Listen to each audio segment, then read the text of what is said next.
به نام خداوند بخشنده و مهربان. سلام و درود و احترام حضور همدیاران عزیز، بینندگان گرامی، امیدوارم که روز خوبی داشته باشید. امروز در برنامه ما رئیس پیمان ملی تاجیکستان و همزمان رئیس حزب نهضت اسلامی تاجیکستان دکتر محی الدین کبیری شرکت دارند که ایشان را به برنامه خوش آمدید میگوییم. خب استاد، چخیلی که معلوم است از یکم تا سیوم ماه جاری در شهر ژنو کشور شویتزاریا نشست کمیته حقوق بشر سازمان ملل متحد گذشت و شما هم با هیئتی از مخالفین تاجیک در این نشست حضور داشتید.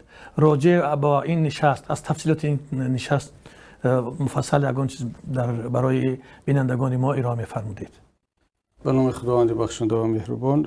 بله، از در اولهای ماه ایول نشست نوبتی سازمان ملل برای شنیدن گزارش‌های چند کشور برگزار شد که در این نشست هم نوبت تاجیکستان بود و طبق معمول هر کشور بعد 4-5 سال وقتی که مهلت فرا رسید گزارش دوره‌ای خود را به کمیته حقوق بشر سازمان ملل درباره وضع حقوق بشر ارائه میکند و اعضایان کمیته سوالهای خود را مطرح میکنند، مشکلات موجود را مطرح میکنند و جوابهای کشوری معلوم را دریافت خواهند کرد. این دفعه نوبت گزارش تاجیکستان بود و باید گفت که کمیته حقوق بشر سازمان ملل از کارشناسان مستقل عبارت است. بعضی از شهروندان و هموطنان ما مسئله را دقیق و با جزئیاتش که نمیدانند یک گونه سوء تفاهم ها به وجود میاد. ما در سازمان ملل داریم شورای حقوق بشر که از کشورهای عبارت است، نمایندگان رسمی کشورها در اونجا شرکت میکنند، بحث و بررسی میکنند و داریم کمیته حقوق بشر که از کارشناسان مستقل از متخصصان این ساحه عبارت هستند. آنها گزارش دهنده به هیچ کشوری نیستند و سوالهای خود را، مسائل خود را آزادانه بدون کدام ملاحظه های سیاسی مطرح میکنند و شما هم اگر مشاهده کرده باشه در گزارش ها، در پخش های مستقیم، طرز مناسبت آنها، طرز سوالگزاری آنها خیلی دیپلماتیک، خیلی منصفانه و همزمان خیلی هم با انصاف بود، خیلی دقیق بود و این بیانگری آن بود که اونها پایبند کدام ملاحظه های سیاسی و سیاست های کشورهای خودشون نیستند. در مجموع این بار اول بود در تاریخ تاجیکستان و شاید در تاریخ سازمان ملل هم که یک گزارش الटरनेटिوی از طرف سازمان های تاجیکستانی بیرون از کشور ارائه شد، از طرف سازمان ملل پذیرفته شد، ثبت نام شد در دفتر سازمان ملل و آنها دعوت کردند از این سازمان ها تا اینکه هنگام بحث و بررسی گزارششون و هنگام سوال و جواب با حکومت تاجیکستان شرکت داشته باشند و واقعا هم بار اول بود که اپوزیسیون تاجیکستان در چنین یک نشست بلند سازمان ملل حضور داشت. من فکر میکنم یک تحولات و تغییرات خیلی بزرگ بود. در روزهای اول همین نشست سایت اخبارکل یک خبری را پهن کرد که گویا که از طرف سازمان ملل متحد نمایندگان مخالفین در این نشست راه داده نشدند. آیا این حقیقت داشت؟ اونجا یک حالت رخ داد که البته به این شکل نبود که راه داده نشدند و شاید که هم روزنامه‌نگاران و هم کسانی که این خبر را پهن کردن از ماهیت مسئله چندان آگاه نبودند. گپ در سر این است که وقتی که سازمان هایی که گزارش پیشنهاد میکنند آنها حق شرکت در جلسه های رسمی و غیر رسمی سازمان ملل وابسته به موضوع تاجیکستان دارند و از آن جمله همه ما هم که گزارش پیشنهاد کرده بودیم و دعوت رسمی شده بودیم یا ثبت نام رسمی شده بودیم حق شرکت و حضور در تمام جلسه های کمیته حقوق بشر سازمان ملل داشتیم. اما تقریبا 3 یا 4 روز قبل از این نشست با ما خبر است، شخصا با من نامه نوشتن از دفتر سازمان ملل که با پیشنهاد یک عده از سازمان های داخلی تاجیکستان، سازمان های غیر دولتی که در این نشست شرکت میکنن و از دوشنبه آمدند، اونها پیشنهاد کردند که حضور مشترکشون با ما در یک تالار هنگام شنیدن گزارش‌های آنها شاید که امنیت و آزادی آنها را زیر خطر قرار بدهد و آنها بعد بازگشت به وطن مورد تعقیب و شکنجه بازپرسی قرار خواهند گرفت و خوب می بود که اگر سازمان ملل کار میکرد که این نشست ها از هم جدا می بودند، نه یک جای. و اونها از ما این خواهش را کردن، گفتن که اگر شما در روزی که سخنرانی نمایندگان سازمان‌های حقوق بشر غیر دولتی از تاجیکستان است شرکت نداشته باشید بهتر است. اما در جلسه‌های رسمی، در جلسه‌هایی که حکومت تاجیکستان گزارش می‌دهد شما حتما شرکت خواهید کرد.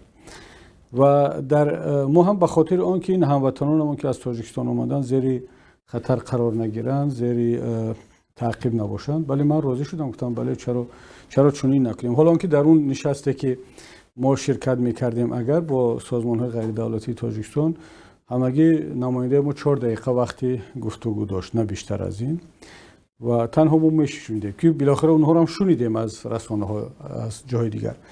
در عوض مسئولین سازمان ملل با ما پیشنهاد کردند که ما با خود اعضایان کمیته حقوق بشر سازمان ملل میتوانیم حدود 1 ساعت جداگانه صحبتی علاهده داشته باشیم و مسائل خود را مطرح کنیم که این بهتر است. البته از اون که 4-5 دقیقه صحبت میکند یک نماینده ما، حدود 1 ساعت ما همه توانستیم مسائل خود را مطرح کردیم. اما یک مشکلی با وجود آمد، چون من در جریان بودم، متاسفانه بعضی از اشتراکچیان هیئتی ما این یا نامه را دریافت نکردن یا با ما خبر نکردیم با آنها، فکر کردیم که اونها هم دریافت کردن.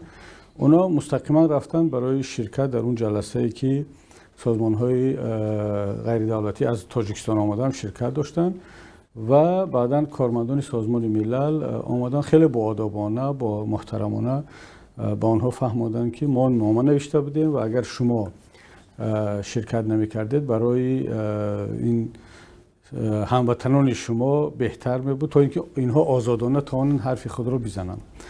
و اونها هم بیرون شدن دیگر. بعد از اون فهمیدن که وضعیت اینجوری است، برای مثال تیمور ورقی و جمشید یاروف بیرون شدند و آمدن نزد ما مسئله رو با اونها شرح دادیم و روز بعدی ما یک جای با هم رفتیم 1 ساعت با اعضایان کمیته حقوق بشر صحبت جداگانه داشتیم. ببینید این اصلی واقع همین بود، اما اون طوری که در رسانه ها رفت گویا که نمایندگان اپوزیسیون رو راه نداده باشن، این خیلی هم نیست، بلکه این با خواهش طرف تاجیکستان بود، منظورم سازمان‌های غیر دولتی و سازمان ملل هم هیچگاه مسئله رو شرط نمیگذارد، اونها خواهش کردند چون همه حق داره در اونجا شرکت کنند. اما اون چیزی که خیلی مهم است، نکته که مهم است این است که این خود همین مسئله واقعیت‌های تاجیکستان رو نشان داد که در داخل تاجیکستان وضعیت تا چه حد سنگین هست که یک سازمان غیر دولتی در خارج کشور جسارت نمی‌کند با یک سازمان دیگر در یک تالار با هم بنشینند، چون وقتی میترسد که برگردد با مشکل‌ها گرفتار خواهد شد. اگر ما ساعت‌ها روزها با سازمان ملل می‌فهماندیم درباره وضع بد حقوق بشر، شکنجه، زورآوری نسبت شهروندان سازمان‌ها، شاید اینقدر تاثیر نداشت که همین یک درخواست سازمان‌های غیر دولتی تاجیکستان و پرهیزشون، گریزشون از ما تمام واقعیت‌ها را آشکار کرد و حتی خود اعضایان کمیته سوال کردند که چرا برای چین مسئله پیش آمد، مگر بعد از برگشتن با آنها یگان مشکل میشود؟ ما گفتیم از خود آنها پرسید، چرا از ما اونها خواهش کردند، نه ما که مشکل نداریم. و فکر میکنم اینجا اگر کسی این کار را کرد، خواسته یا نخواسته، یک خدمت خیرسانه به حکومت تاجیکستان کرد. فضای نشست در عموم خب چه خیلی بود؟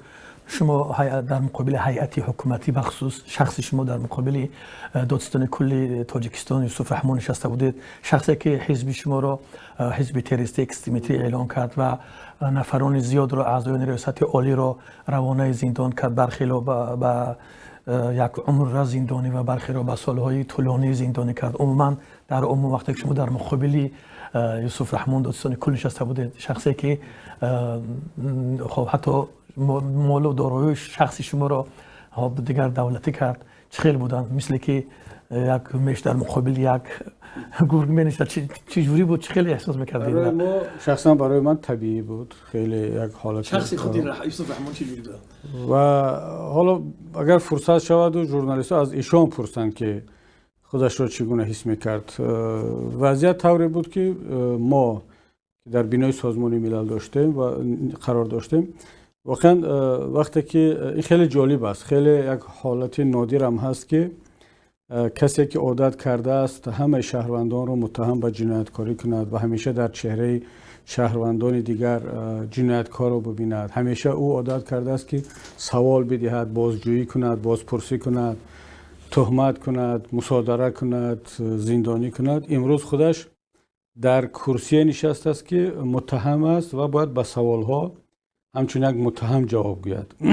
مفتشان دیگران هستند و او عیناً مثل یک نیم جنایتکار جواب میگوید. شاید براش خیلی سنگین بود و اونم در شاهدی و در حضور کسانی که به گفت شما اونها را تهمت کرده است، مالشون را مصادره کرده است، رفیقانشون را زندانی کرده است و این همه تهمت ها را بالای آنها زده است و شاید برای او خیلی سنگین بود با این وضعیت را تحمل کردن. شاید همین بود که گاه عصبانی می شدند و گاه اصلا من مشاهده کردم وقتی که صحبت میکرد حتی درباره ما هم هیچگاه جسارتی برای ما نگاه کردن به طرف ما نگاه کرده صحبت کردن رو نداشتن و حالا شما هم گفتید وضعیت طوری بود که ما دقیقاً در روبروی آنها نشسته بودیم و دیگر اون دفتر سازمان ملل بینای پروکراتورای تاجیکستان نیست، بینای سیزای تاجیکستان نیست که اونها در اونجا حاکم باشند و هر چی دلشون میخواهد بگویند و بکنند.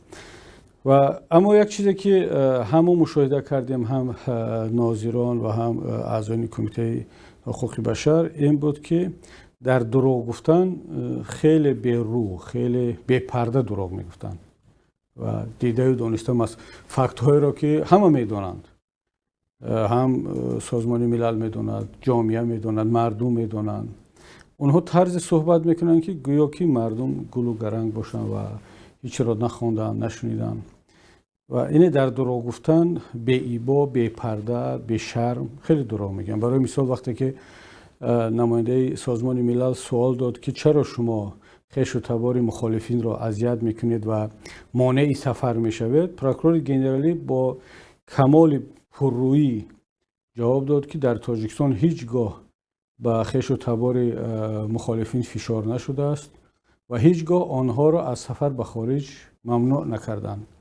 و من در مقابلش نشستم وقتی که پدری 90 ساله مرا از هواپیما فرو آوردند. بله، با جیانم. وقتی که نبیرم را اجازه سفر ندادند و اون هم بعد از همه فشارها و این فعالیت‌های سازمان‌ها مجبور شدند جواب دهند و در رو برای من نشسته این دروغ رو میگوید و شرم هم نمیکنه، سرخ هم نمیشود. این برای همه دیگه معلوم بود که تمام این گزارش ها، تمام این فعالیت ها و دعوای اونها همه دروغ است.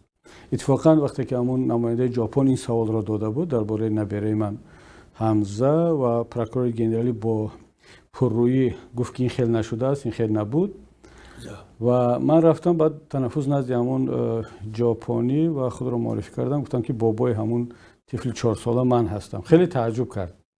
گفتم بله و گفتم اتفاقا همون خانومی که معاون وزیر تندرستی که اعلام کرد که اون دیگر زنده نمیماند باید بمیرد همینجا بماند در همین تالار نشسته است.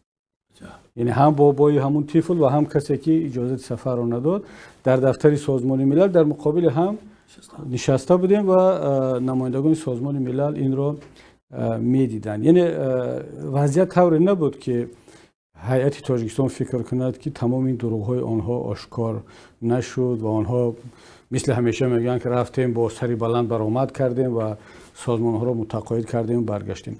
ببینید وقتی که جمله آخرین سوال را اگر اهمیت داده باشید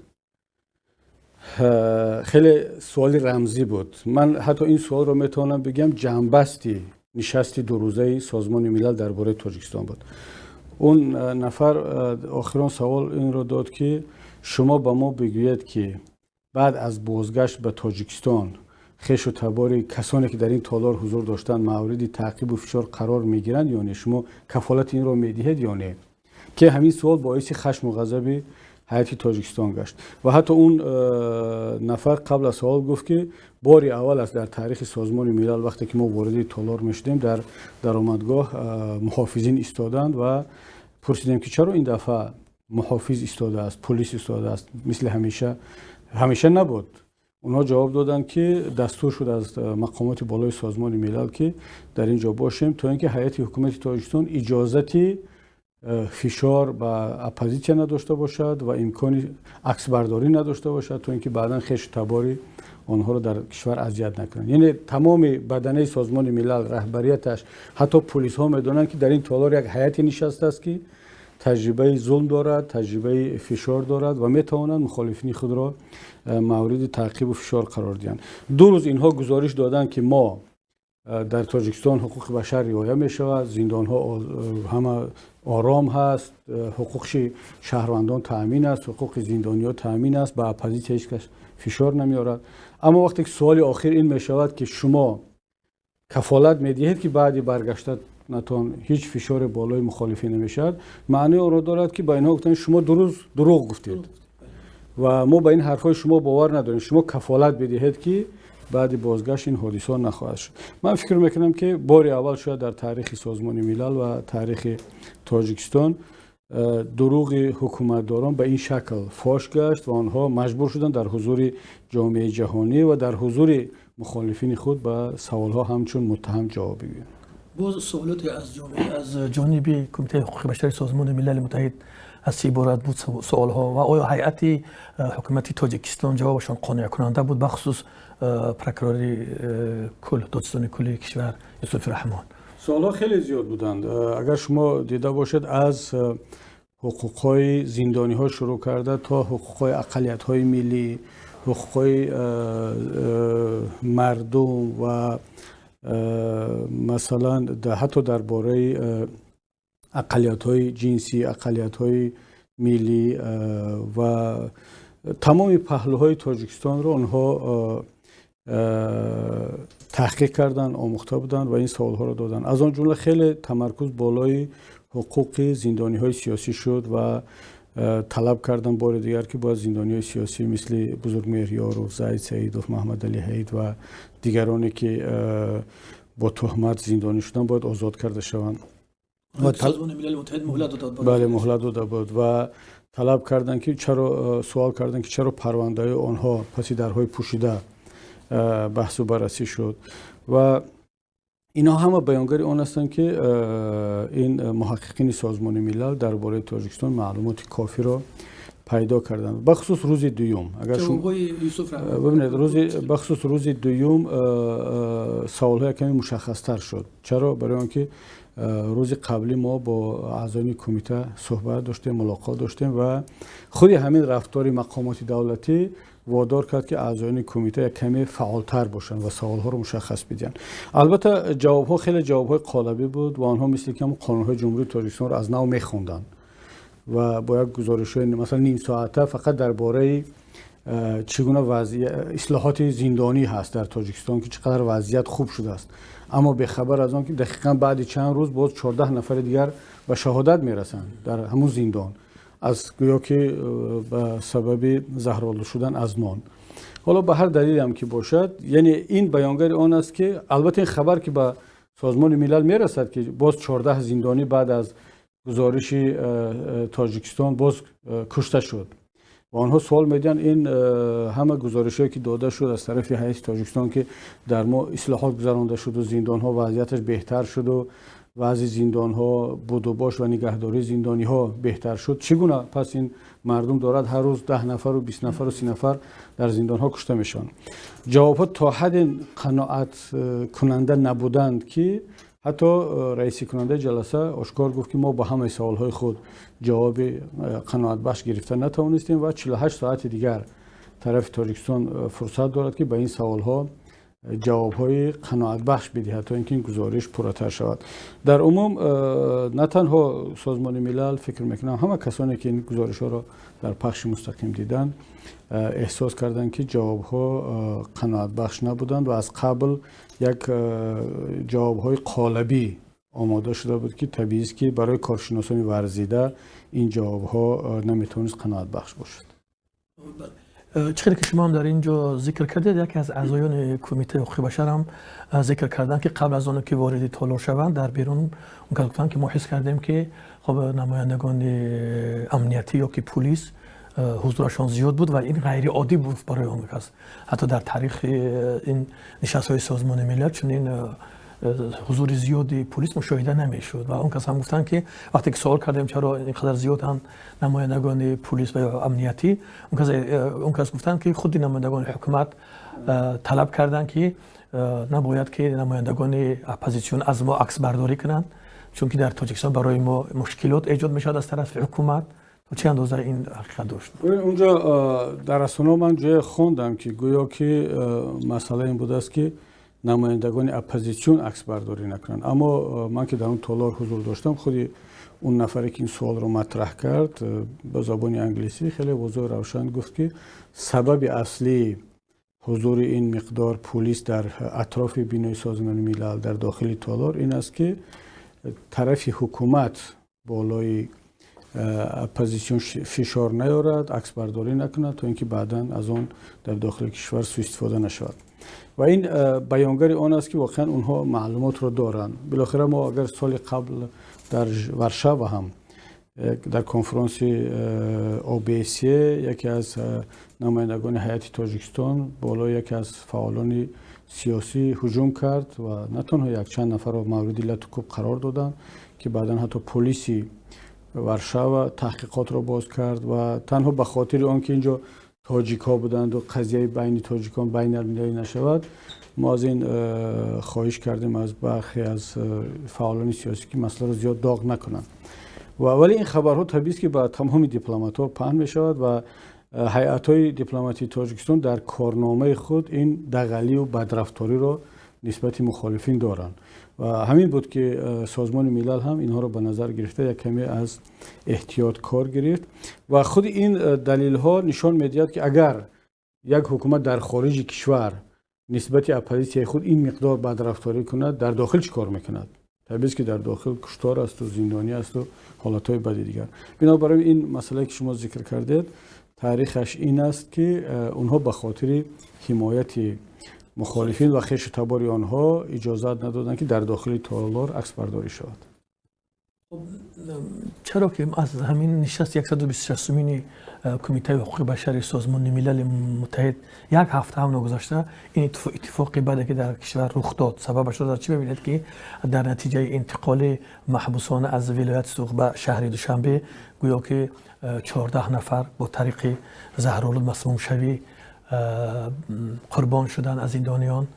خب که حدودا یک هفته هم سپری نشده بود از این نشست. این سببش رو در چی می‌بینید؟ اگر این گونه حادثه اگر یک مراتبه شوند میتون آن را گفت که یک حادثه تصادفی بود که در نتیجه به هم آمدن چند عامل رخ داد. اما وقتی که در یک مدت کوتاهی 7-8 ماه 3 مراتبه چون یک حادثه پرقربانی در زندان‌های تاجیکستان به وقوع می‌پیوندد بیانگر آن است که در اونجا یک علاقه این نظام گرفتار بیماری هست، دچار یک بحران هست. حداقل بگیریم همون نظام زندان‌های تاجیکستان، حالا نگیم در مجموع نظام کشور، حالا که من اعتقاد دارم باور دارم که خود کشور در مجموع گرفتار یک بحران هست و وضعیت زندان‌ها نشانه از این بحرانی کلی هست و کشته شدن به تکرار زندانی‌ها هم بیانگر آشکار یک بحران و یک مشکلات عمیق در داخل خود هم نظام و هم زندان‌های تاجیکستان است. وگرنه امکان ندارد که پس هم 3 حادثه پرقربانی در زندان‌ها و اون هم در یک مدت کوتاه به وقوع پیوندد. اما ببینید مسئله اونه که بحرانی است یک طرف، اما خود برخورد حکومت به این گونه حادثه ها ما را نگران میکند.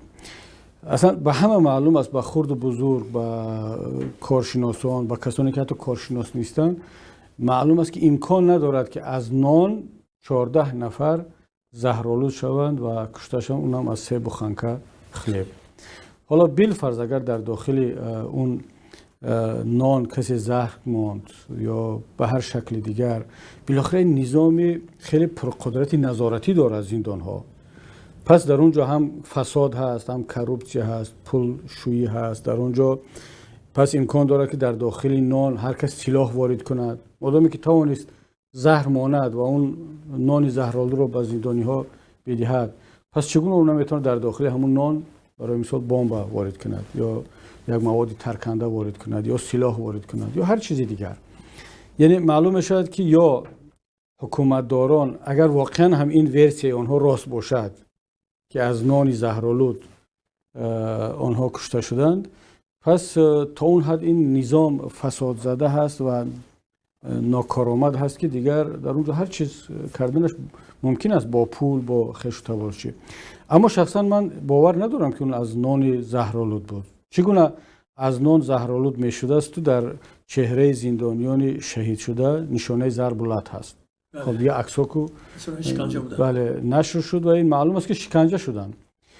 حتما که سبب این حادثه چیزی دیگر است، یا زندانی ها را کسانی را که میخواستن از بین ببرند به همین راه از بین بردنی شدن. مثلا انتقال میدین از خوجند تا دوشنبه با بهانه که فرار کرد میپرانند در راه، یا زهرآلود شد یا به شکل دیگر. مهم که از این زندانی ها خلاص شوند.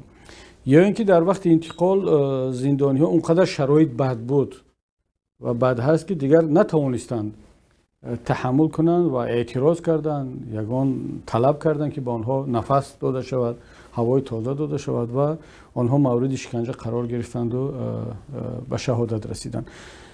ما جزئیات را نمیدونیم، اما عقل سالم میگوید که در اونجا نان نبود، یعنی از نان زهرآلود نشدن، حتما حادثه دیگر بود. و همین پروکورور گنرالی که در ژنو 2 روز پی هم دروغ گفت و هیچ کس به حرفی او باور نکرد، باز یک دروغ نوبتی دیگر رو در داخل کشور گفت که اینها ما تحقیق کردیم از نان زهرآلود شدند و حداقل بعد این 2 روز دروغ در ژنو این دروغ رو نمیگفت، یعنی یک مقدار باوری به حرفش باقی میموند. اما متاسفانه چون عادت کردن به دروغ گفتن، باز دروغ پس دروغ در دوشنبه این رو تکرار کردن که فکر میکنم هیچ کسی نه در داخل نه در خارج به اون باور نخواهد کرد.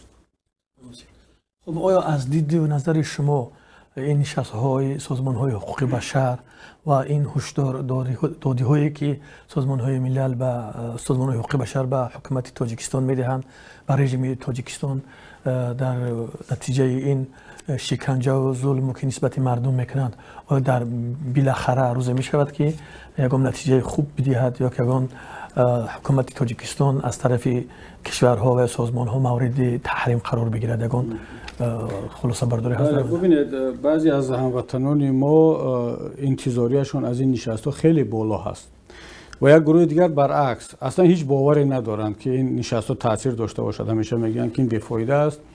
این سازمان ملل، OBSE، دیگر سازمان‌های بین‌المللی همشون گپی بیهوده میزنند و حکومت تاجیکستان یا دیگر حکومت‌های دیکتاتوری کار خود را دوام میدهند و هیچ تأثیری ندارد.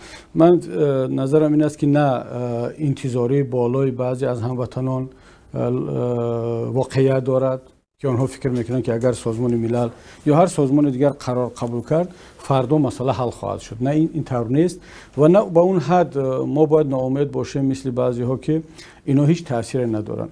ببینید سازمان ملل یک سازمان بین المللی و شاید مهمترین سازمان بین المللی باشد که در اون نزدیک 200 کشور عضو هستند، از آن جمله تاجیکستان ما هم.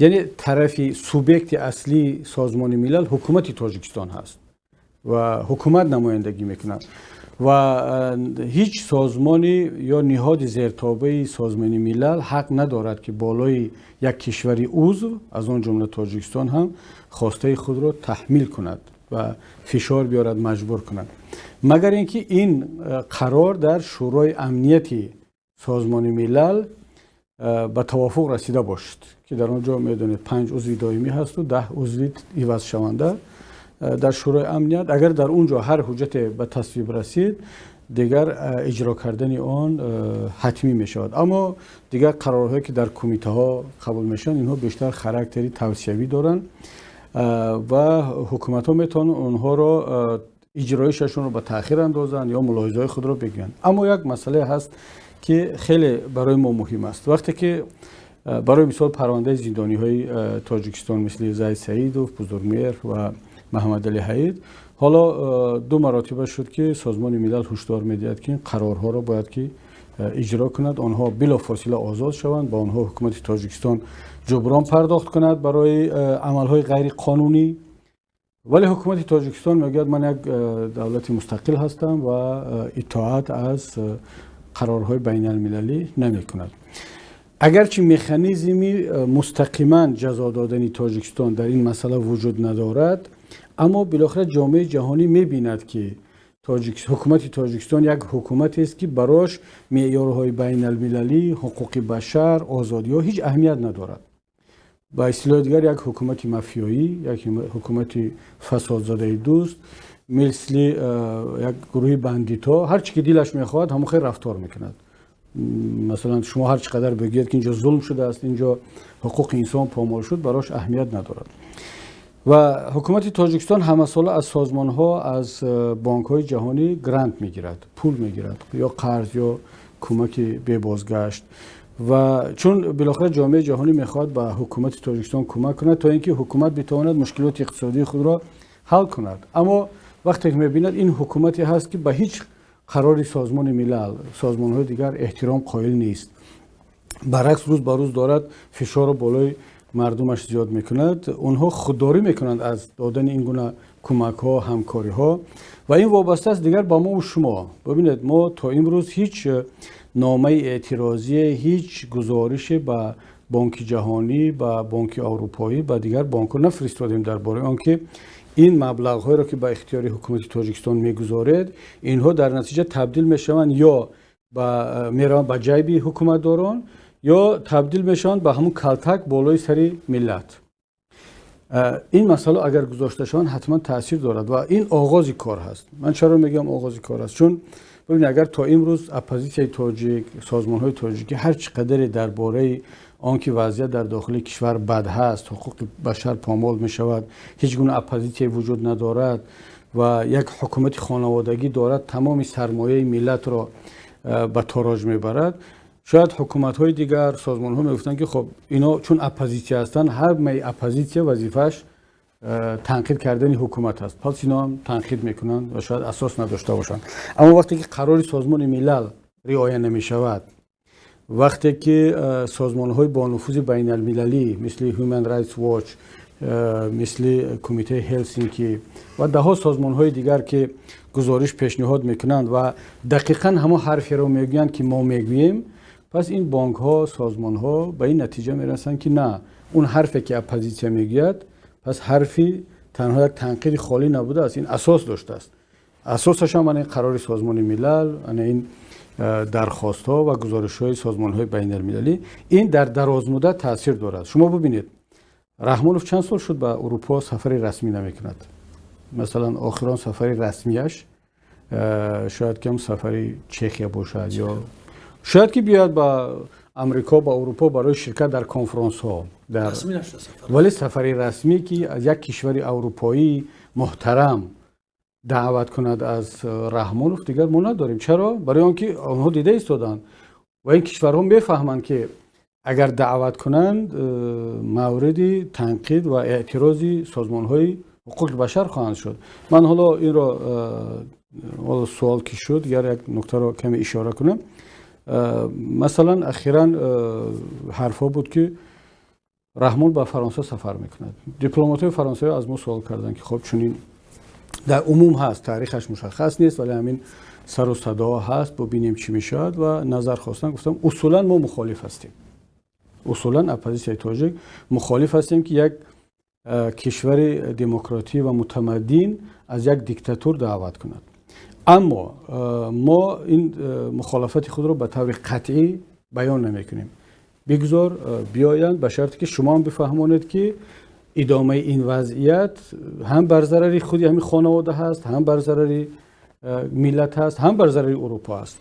و از همه مهمش ما فعالان تاجیک در خارج دیگر این به معنی نیست که اون دیگر راحت بیاد سفر کند برود. یعنی اینجا ما موقع داریم، اینجا حرف داریم برای گفتن و آمادگی خواهیم دید و اروپا باید آماده باشد که این گونه سفرها، این گونه رفت و آمدها یعنی همون خیلی دیگه مثل پیشین راحت انجام نخواهند شد.